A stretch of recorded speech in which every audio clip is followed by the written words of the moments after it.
Cowboy Jim. Here's a question for you.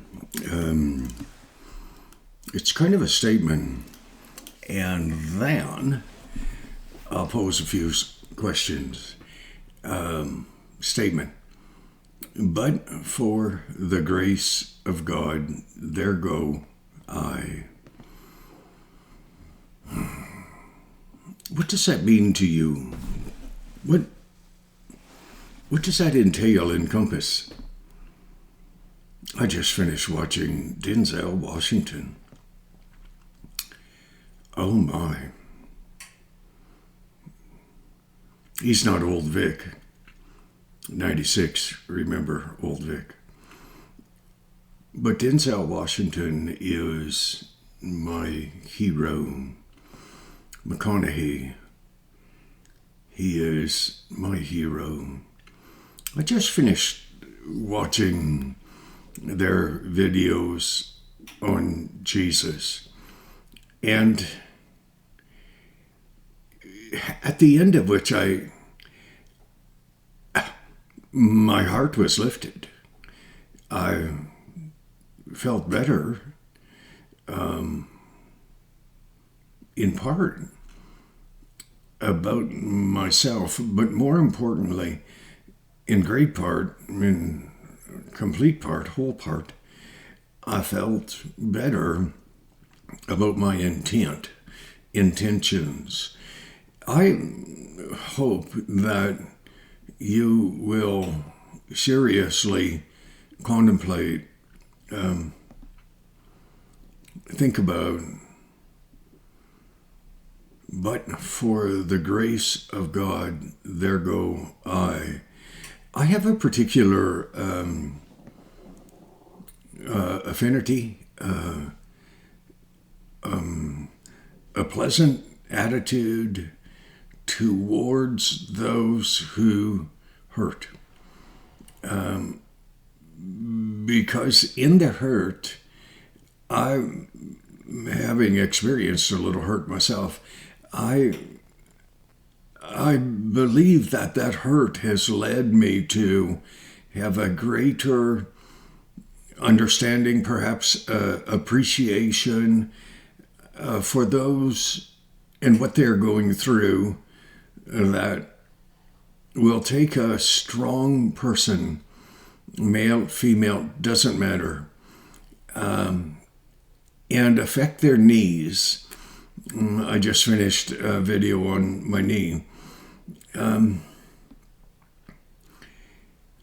My knee did not need to be injured in order for me to bend my knee to God, but for the grace,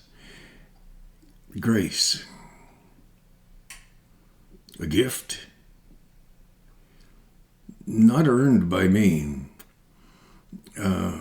earned by God's Son, grace, mercy, kindness. A whole world of words, terms, terminologies that are of little application, and or let's say, choose a different descriptive term.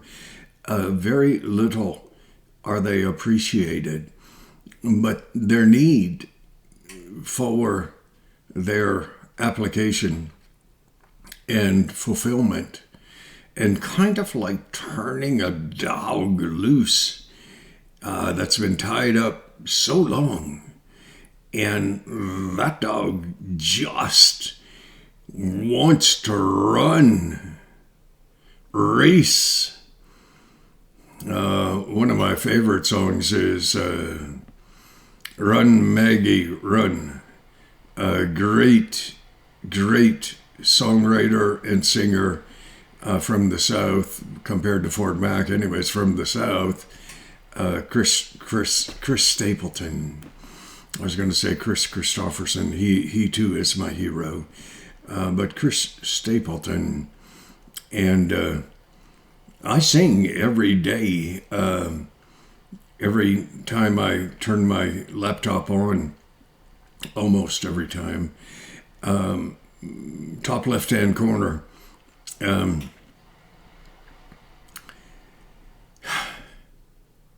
something about I think you should ought to leave. I paraphrase because I don't remember everything correctly. Jeez. It's a family thing. It's not an age thing. It's the way I've been all my life.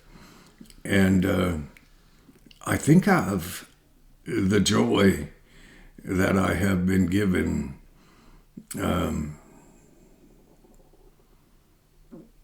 I believe it's been given to me by God,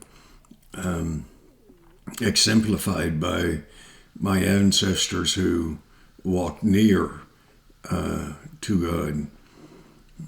Nearer, my God, to thee. That sort of attitude. And I realize that the people that I truly care for are my First Nations friends. Yes, that wonderful First Nations man who quoted John on the Isle of Patmos that I ran into, I think is the correct way, in front of Walmart. And I mentioned to him that I chose to believe in God, and he then went right to work and started to quote John's experience on the Isle of Patmos.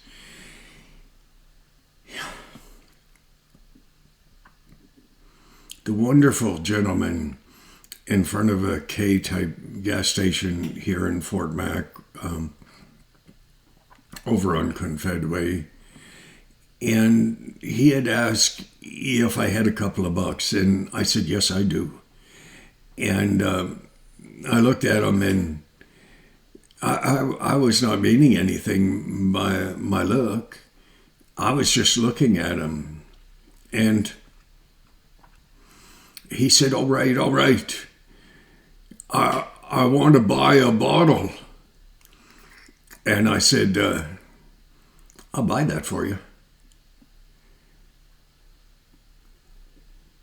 I said, the only thing I ask of you is this, and that after you have had your first really large drink, big drink, before you're totally done it, perhaps, but make sure you have had a really big drink. I said, I don't know where you are at in your life. Some people would call it a pilgrimage. I don't think like that. I think more along the lines of where you are in your understanding and appreciation of who God is. And many people don't understand that. They think, oh, Cowboy Jim, too religious. Not too religious. Yes, I believe you can be too religious.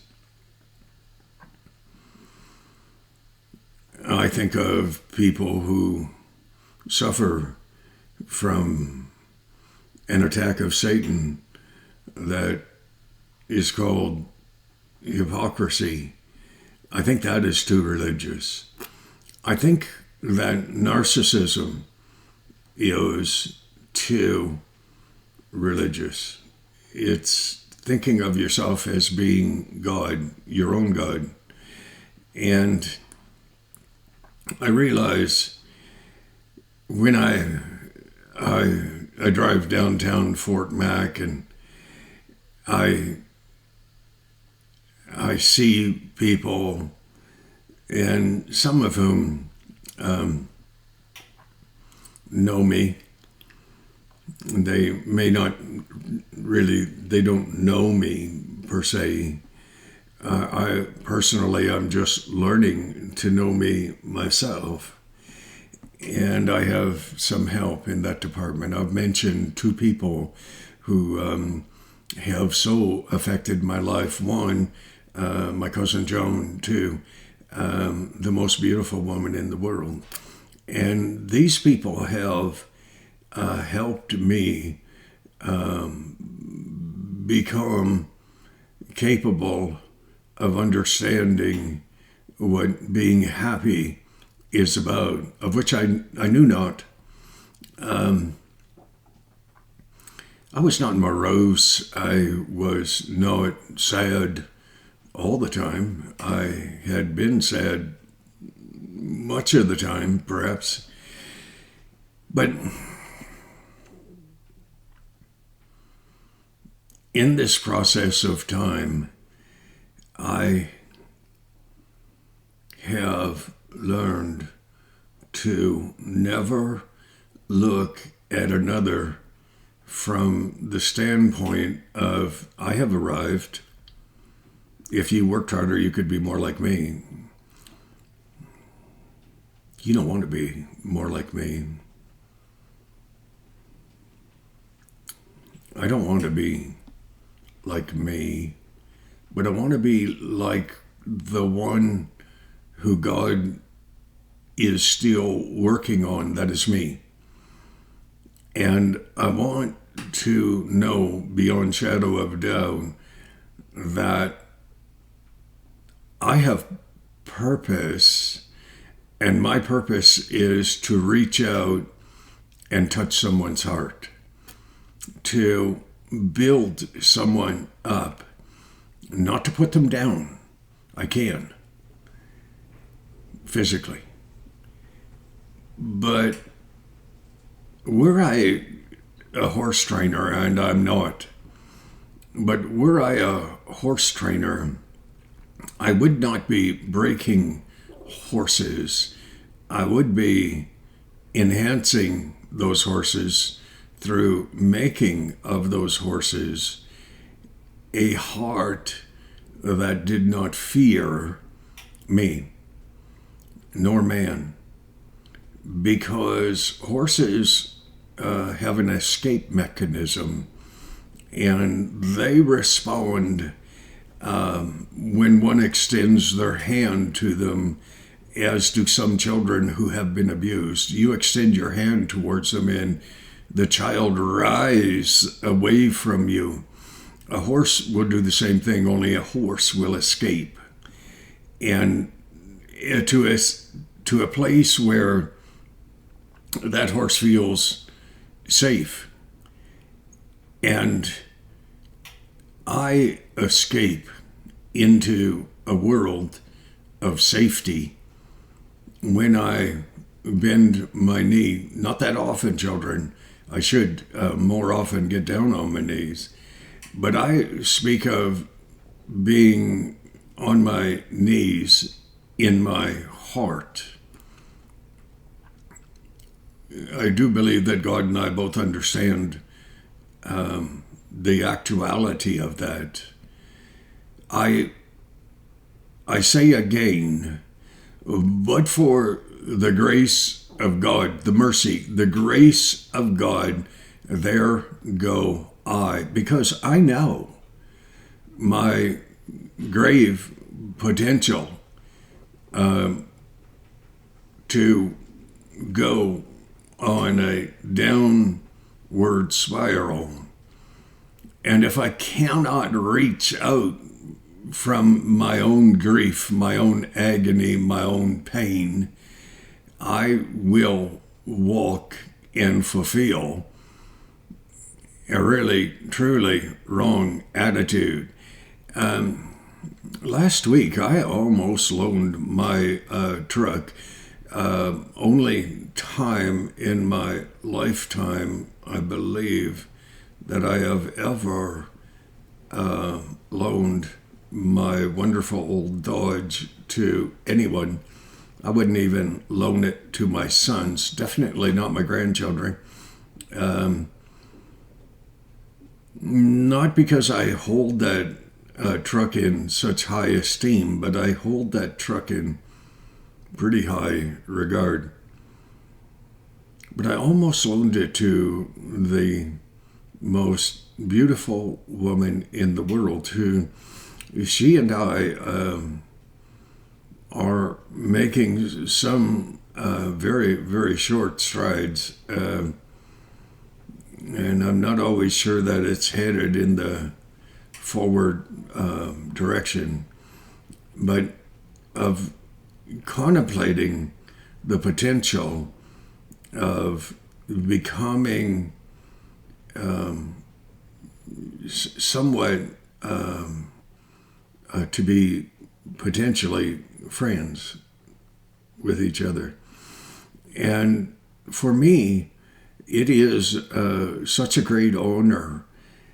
And when I look around at life, and I have had the privilege and the honor of being around for a while, and I have had the joy of being accepted and rejected, and I have had the joy and the honor of being appreciated and held in grave disdain. Fortunately, not at the same time. It sometimes takes a little while for a person's love and appreciation to be diminished to the place where they hold you in abject contempt. But for the grace of God, there go I. Wonderful statement. I will not look upon another with any disparaging thought process. I won't diminish another to enhance how I perceive myself to be. It's not right. It's not right. Now, once again, I am in the throes of some stuff that I'm not sure what is going to happen by the end of the day. And I know that my Father is purposing a direction for me. He has not told me what it is. He has not told me how the trail ahead is, whether it's smooth. Well, I know it will be smooth in part, but most trails are a little rougher than what we, by necessity, would like to think would be a pleasant experience to travel. I asked that most beautiful woman the other day, just in a text, because I have not yet looked upon her face, except I saw her one day. I couldn't believe it was her, and I drove right past. I could not believe that it was her, but it was. And I have not looked into those eyes that I lost myself in. I say I saw eternity, and I believe I did. I'm going to draw this to a conclusion, but I'm going to continue it in the next video. But for the grace of God, there go I. Please, please, think about that. Just think about that. What does that mean to you? Okay, I'm getting right within seconds of 20 minutes. I'm going to try not to go over that for quite a while. God bless. But for the grace of God, there go I.